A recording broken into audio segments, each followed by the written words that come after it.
To listen to ad-free episodes and premium bonus content, visit sinspod.co/Apple to subscribe on the Apple Podcast app on your mobile device.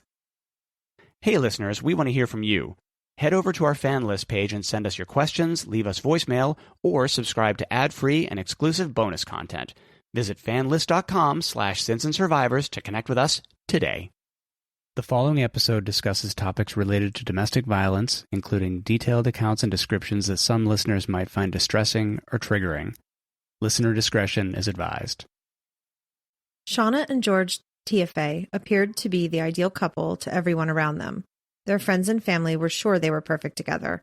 After all, they were both attractive and wonderful people that everyone loved. It seemed like the Las Vegas love story that has happened a million times, and in many ways it was. But George and Shauna's friends and family could never have guessed how horribly it would all go wrong.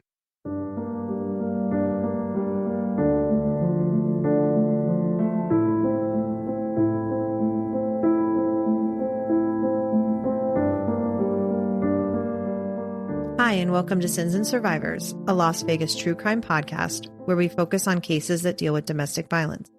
I'm your host, Sean, and with me, as always, is the one and only John. I am the only John in the room. Here we are again. Sometimes it seems that a lot of these cases are similar in so many ways, but this one is a bit different.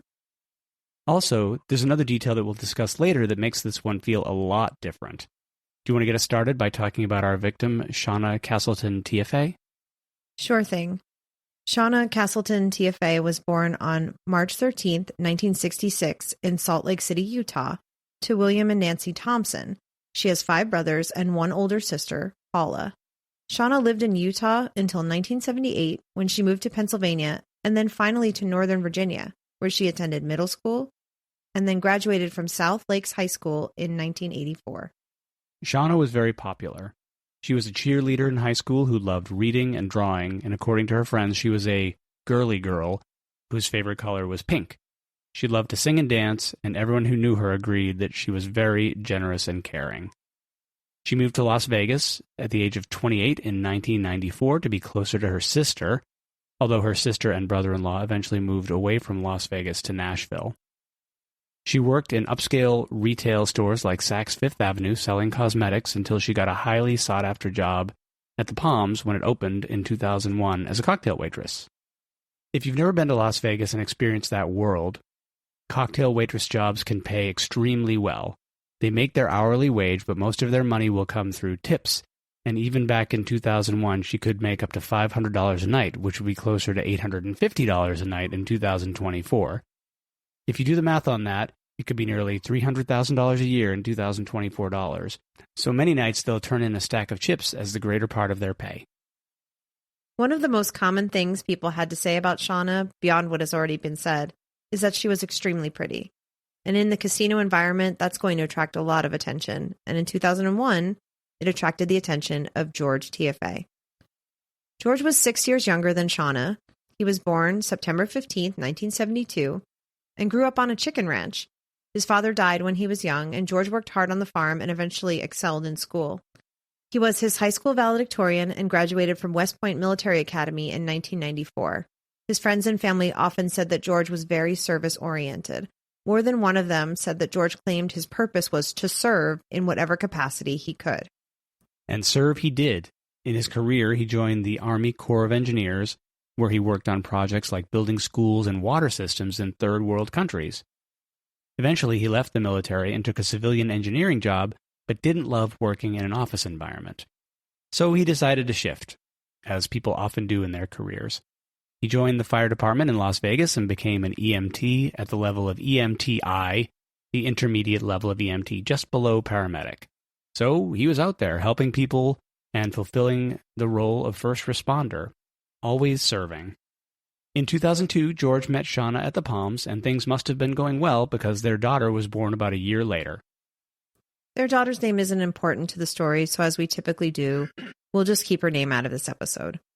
George and Shauna got married in Hawaii on March 16, 2006, just 3 days after Shauna's 40th birthday. There's some video out there of them around the time of their wedding. It was just the 3 of them, Shauna, George, and their daughter. Things were going pretty well for the couple, but in 2008, you might remember a little thing called the Great Recession, which was the greatest downturn in the U.S. economy since the Great Depression. The main cause of the downturn was the housing crisis. The housing crisis was bad throughout the United States, but it was particularly bad here in Las Vegas. That was a very difficult time to be living here. Many people were dealing with layoffs and unemployment and eventually having to declare bankruptcy. The housing market crashed and people were choosing to walk away from their homes rather than pay inflated mortgage bills.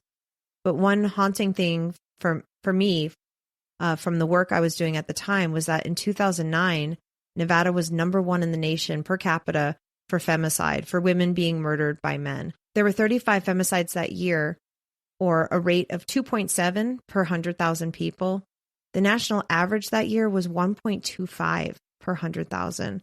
So Nevada was more than double that rate. I moved to Las Vegas in 2011 after the economy had begun to recover along with the housing market, but it was still pretty bad, with foreclosures happening at a pretty shocking rate. The unemployment rate was 10% nationally, but it got to 14% here in Las Vegas due to the economy's reliance on tourism and construction, both of which dried up really fast in the downturn. If you live here, you probably remember how the Fontainebleau stopped being built and basically stood there like a giant steel skeleton for almost 20 years because of that. In the midst of this, George and Shauna's relationship became very strained, and the couple started having money problems. There's some evidence to suggest that George was personally affected in the housing crash. It was not at all uncommon at that time, before 2008, for people to be heavily leveraged in extra rental properties, only then to lose them when the prices crashed. He started acting controlling, and they began fighting over money. Shauna moved out in April of 2012 and got her own apartment in Summerlin, something she was very proud of. The couple started co-parenting, sharing custody of their daughter, and that wasn't particularly easy because Shauna worked nights waitressing, and George worked long days as an EMT and firefighter. And as a result, their daughter was spending a lot of time with George's mother, who lived nearby. We want to take a moment to let you know that we're introducing bonus content for the first time related to this very episode. There's an extremely interesting connection to the one and only John that he'll be talking about in that bonus overtime episode. We'll also talk a bit more about this case and some of our thoughts we're keeping out of the actual episode. Yeah, as we researched the case, we discovered something really interesting you're not going to want to miss. To listen, head over to sinspod.co/subscribe to find out how you can subscribe to our ad-free and premium content. And now back to the case. Things were not going well between George and Shauna for a few months. At one point, she told him she didn't think there was a way that they could get back together. She seemed to be done with him. We'll talk a little bit more about the possible reasons she might have said that in a bit. In the summer of 2012, though, things were looking up. They were looking a little bit better for them, and they were getting along again, which was a good sign that things might potentially work out. In early September of that year, though, Shauna's apartment was burglarized, and it was a very weird burglary. Someone broke in and used her shower and stole some of her personal items, like underwear and bathing suits.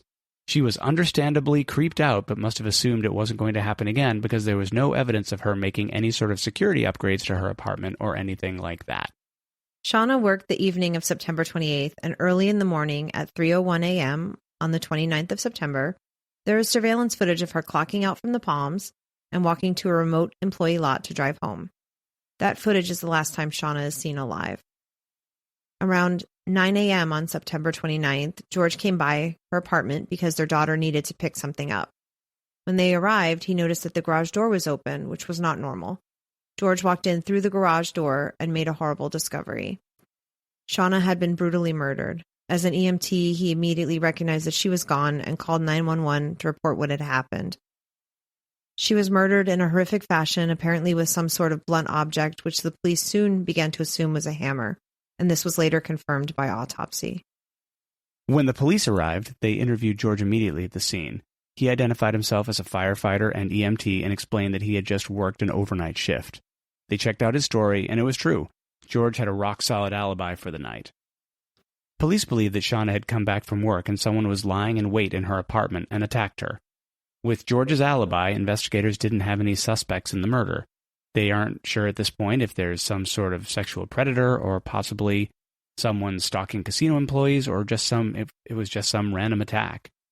They just don't know, and they don't have much to go on. They interviewed people at the Palms, but learned very little beyond how great of an employee and friend Shauna was and how much she'd be missed. Shauna's funeral was held on October 6, 2012. She was buried at the Palm Mortuary in Las Vegas, and her former employer, the Palms Casino, not related to the mortuary, let all of the out-of-town family members stay at the Palms for free. George gave the eulogy. Something was off in the eulogy, though, according to Shauna's friends. According to her former co-workers, George made some comments about how Shauna liked to spend money, and also recounted a story about Shauna driving away from a gas station with a gas pump still in her tank. Paula, her sister, said that even before the casket had been lowered, George had taken his daughter's hand and led her away, telling her it was time to go. The optimistic reading of this is that maybe he was trying to spare his daughter more pain, but it seemed very strange to everyone who was there. Shauna's family and friends also held a memorial in Ogden, Utah on November 10, 2012, where they served pink cupcakes in her honor. Shortly after the murder, the police ended up getting a big break, though. A local named Big Will, an ex-convict who had turned his life around and was very passionate about helping others, specifically those people coming out of prison, called Crime Stoppers, the very same Crime Stoppers we always mention at the end of the show, and reported that a person he knew named Greyhound had bragged to him that he had been paid to murder a woman, and he had done it with a hammer. Although this was very early in the investigation, and it was even before the funeral, only the police knew about the murder weapon, so they were immediately interested in talking to Big Will, which they did promptly. Big Will explained that Greyhound was a local homeless man who lived in a tent on the edge of the desert. Greyhound often hung around at the nearby Albertsons, where he stole food, and also frequented another nearby gas station where he would sell drugs. As luck would have it, Greyhound was at the gas station when Big Will brought the police investigators there to look for him. Greyhound greeted Big Will like nothing was wrong, and Big Will asked Greyhound to hold on for a minute while he went and got the police. Greyhound said he would be happy to talk to them down at the station. As the lead detectives on the case, Terry Miller and Dan Long, observed, they'd hit the jackpot. It's worth noting that there were no real leads before this, so it's possible that the crime would have remained unsolved without this tip. Big Will is definitely a hero in this story for coming forward with this information. Police learned that Greyhound's real name is Noel Stevens. Noel, Greyhound, was cooperative and led investigators to his campsite where they thoroughly searched. No direct evidence was found in his tent or campsite that directly linked Noel to the crime. Luckily, though, Noel had mentioned to Big Will that he had a second campsite, but Big Will didn't know exactly where it was. Las Vegas Metro conducted a search via helicopter to locate the second site and discovered it not too far from the first site. They searched around that second campsite on foot and found a rolled-up pair of jeans under a bush with bloodstains about 175 feet from the main campsite. Of course, they immediately tested the bloodstains for DNA, and as you may have guessed, the bloodstains were a match for Shauna's blood. This was a pair of jeans that Noel had worn. They also found the bikini bottoms that were a match for a bikini top that investigators recovered in Shauna's apartment. Greyhound was then arrested for Shauna's murder, and during interrogation, he confessed to murdering her. That isn't very surprising, since he had previously bragged to Big Will about getting paid to commit a murder. He told the police where they could find the murder weapon in the desert and led them straight to a broken hammer he'd used to murder Shauna. Also during his interrogation, police went through Greyhound's phone and saw a contact named George. When the police asked who George was, Noel answered, "That's my friend George, the firefighter." Greyhound then said that George promised him $5,000 for killing Shauna, but he had only received $600. The police continued their search for corroborating evidence of Greyhound's confession, and among Greyhound's possessions, they found a receipt from Lowe's for the purchase of a hammer. The police then went to the Lowe's location and viewed the surveillance video, which showed Greyhound and George purchasing dark clothing, a hammer, and a knife together. Noel also told investigators that George had coached him to purchase a hammer with a fiberglass handle because a wooden handle would break during the crime, which actually had happened during the attack.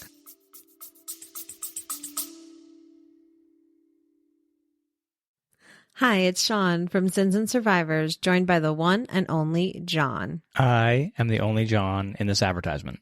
Starting a podcast? Buzzsprout makes it simple. It's our choice for hosting Sins and Survivors, and here's why. Buzzsprout is user-friendly and perfect for beginners or pros. It offers essential features like easy integration with major platforms like Apple and Spotify podcasts, a customized web page, and insightful statistics to track your growth. What sets Buzzsprout apart? Advanced tools like Magic Mastering for audio quality, an AI assistant for social media and transcripts, and monetization options, including personalized ads. Start for free today. Visit sinspod.co/buzzsprout to get your podcast live and share your story with the world. Armed with Noel's confession, details about George's involvement, and the Lowe's surveillance video, the police went back to interview George again, and they asked him if he had known anyone named Noel Stevens. George claimed that he didn't know anyone named Noel Stevens, but he did know a person named Greyhound, but he knew him as Neil Smith.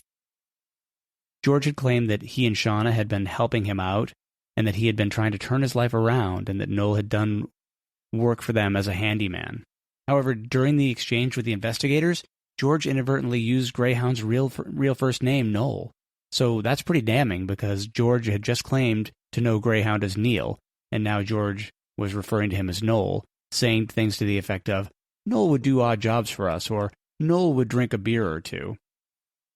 The police then decided to leak the information that George was about to be arrested for Shauna's murder to rattle George and potentially get him to react. And it had the desired effect. When George learned that he was going to be arrested, he had a particularly extreme reaction.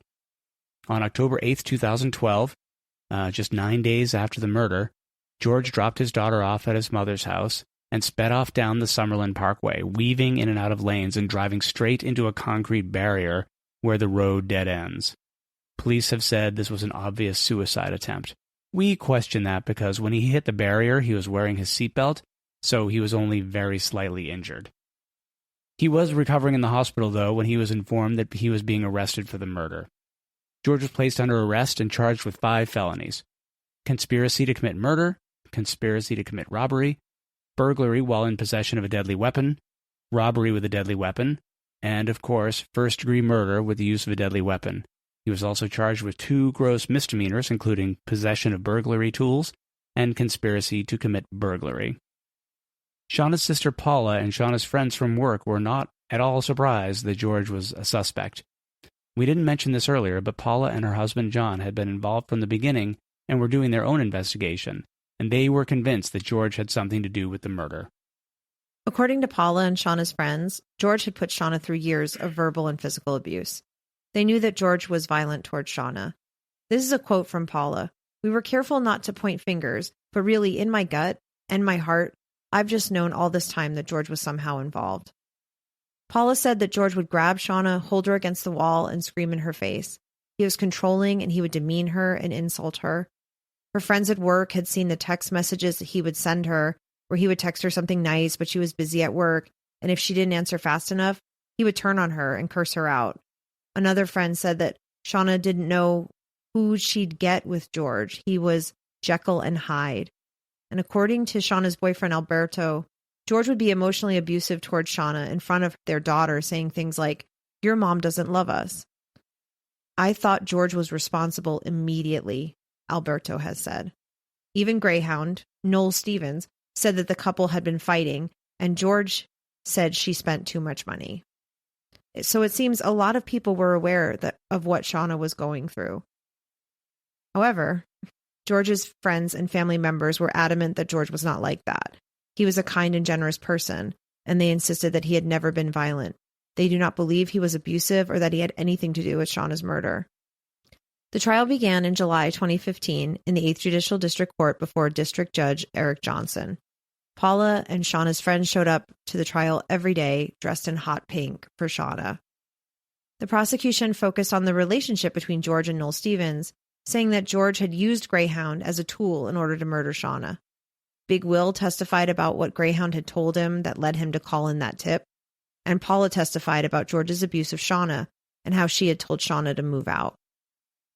Prior to the beginning of George's trial, Greyhound had agreed to accept a plea deal where he would plead guilty to the murder and the same 6 charges that George had been charged with, to avoid the death penalty.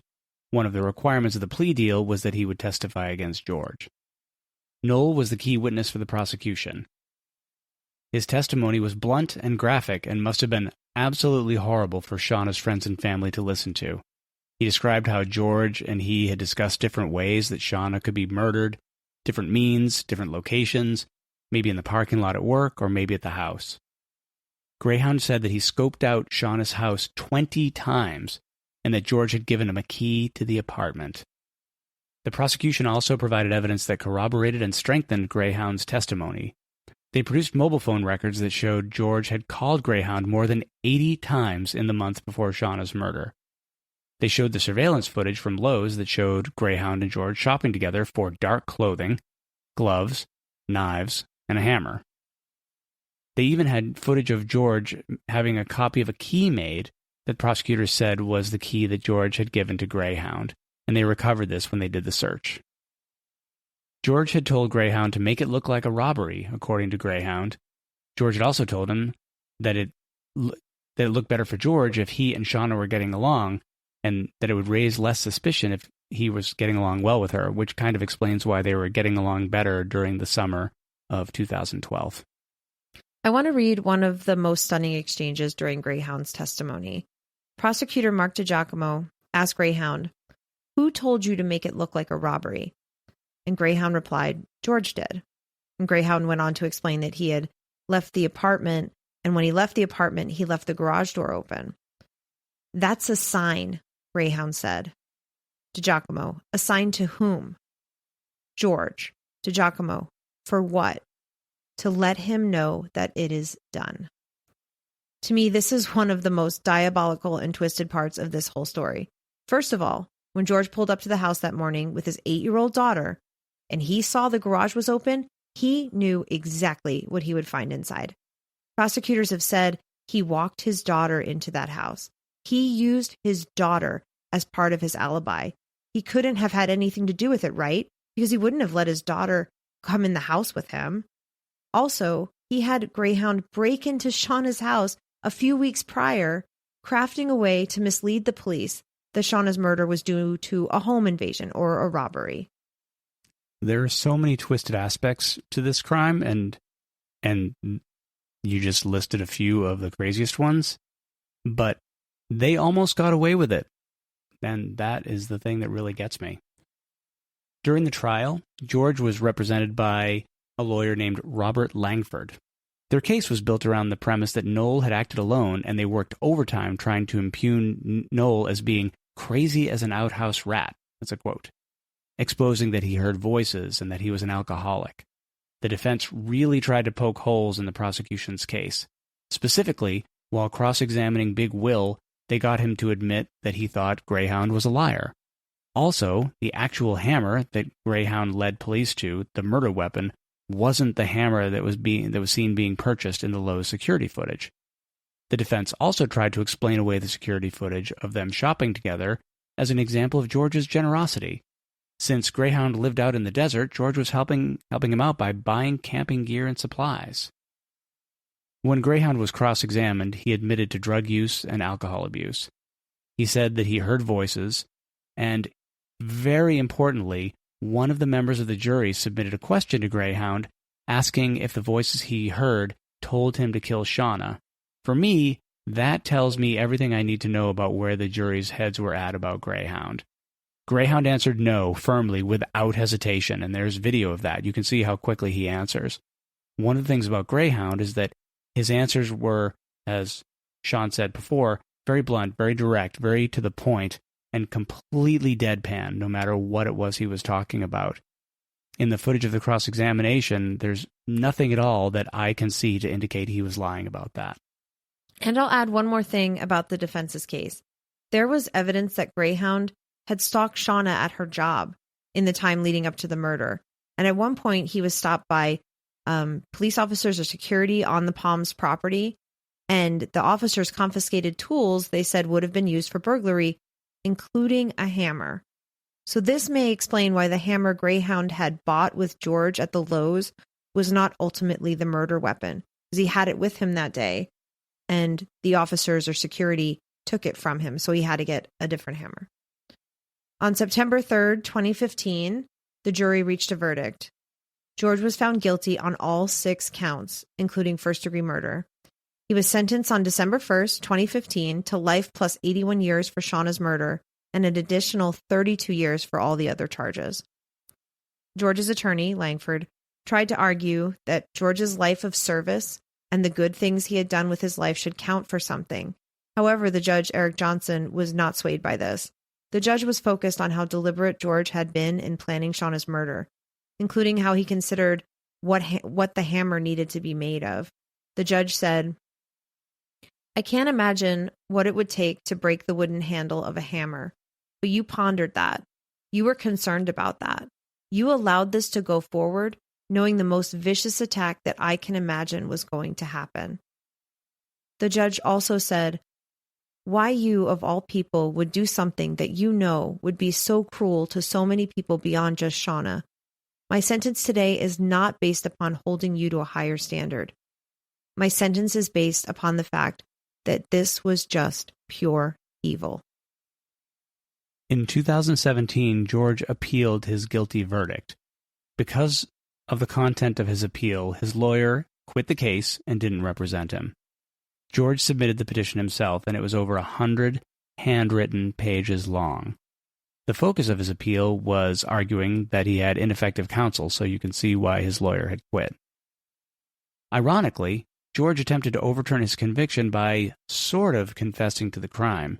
He wrote, "My wife is dead, and it's my fault." But he claimed that he had been told by God to kill Shauna in order to protect his daughter. He blamed drugs he was taking because of injuries sustained in his firefighter job, as well as estrogen-blocking hormones that he was taking. He believed his attorney should have raised these facts in his defense during his sentencing. My sense is that his lawyer probably didn't know about any of this because George likely made it up between his conviction and his appeal because he had a lot of time on his hands. The Nevada Supreme Court did not accept these arguments and denied his appeal. They explained in their opinion that George's defense had been that Greyhound acted alone. If his attorney had stated that George was having mental health issues, was taking medications, that would have been an admission of guilt and undone their whole defense about Greyhound being mentally unstable and a liar. The court commented that George had very likely brought up these facts as a way to explain things to his friends and family. And I agree, this seems like he was making excuses and definitely not accepting any responsibility for what had happened. Also, the court had some scathing words about the circumstances of the crime. George, quote, plotted the murder while he worked, cared for his daughter, and fostered an amicable relationship with the victim in order to avoid any suspicion related to her death. Given the patience, subterfuge, and perseverance involved in this plot, the appellant has not demonstrated a reasonable probability that he would not have been convicted or would have received a more lenient sentence. Currently, George is serving his sentence at Ely State Prison in Nevada, where he will spend the rest of his life. Noel Greyhound Stevens is serving his 42-year-to-life sentence and is unlikely to be paroled in his lifetime. Shauna's daughter graduated high school in 2023, according to her Aunt Paula. She has been living with George's grandmother since the murder. Paula said she's a well-adjusted and happy young lady. Shauna's family had her remains relocated to their family's plot in Utah, where Shauna's parents are also buried. Before we wrap this part of the show, I want to give Big Will, William Penix, that's his full name, a shout out. Big Will, thank you. Thank you for calling Crime Stoppers, because without you, the homicide detectives may have never solved the case and gotten justice for Shauna. Absolutely. I know the family agrees that Big Will is the unsung hero here. We talk a lot about how people can help with these cases, and it's so important that if you know something that might help the investigation, that you report it, whether anonymously or not. John and I are going to continue this conversation in our very first Swing Shift episode.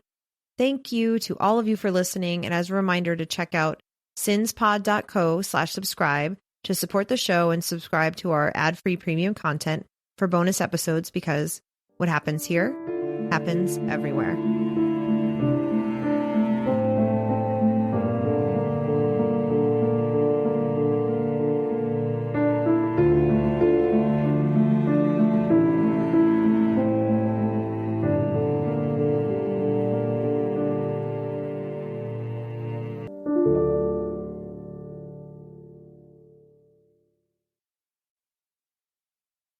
Thanks for listening.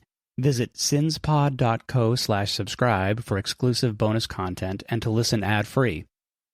Remember to like and follow us on Instagram, Facebook, TikTok, and Threads at Sins and Survivors. If you're enjoying the podcast, please leave us a review on your podcast platform of choice. You can contact us at questions@sinsandsurvivors.com. If you or someone you know is affected by domestic violence or needs support, please reach out to local resources or the National Domestic Violence Hotline. A list of resources is available on our website, sinsandsurvivors.com. Sins and Survivors, a Las Vegas true crime podcast, is researched, written, and produced by your hosts, Sean and John. The information shared in this podcast is accurate at the time of recording. If you have questions, concerns, or corrections, please email us. Links to source material for this episode can be found on our website, sinsandsurvivors.com. The views and opinions expressed in this podcast are solely those of the podcast creators, hosts, and their guests. All individuals are innocent until proven guilty. This content does not constitute legal advice. Listeners are encouraged to consult with legal professionals for guidance.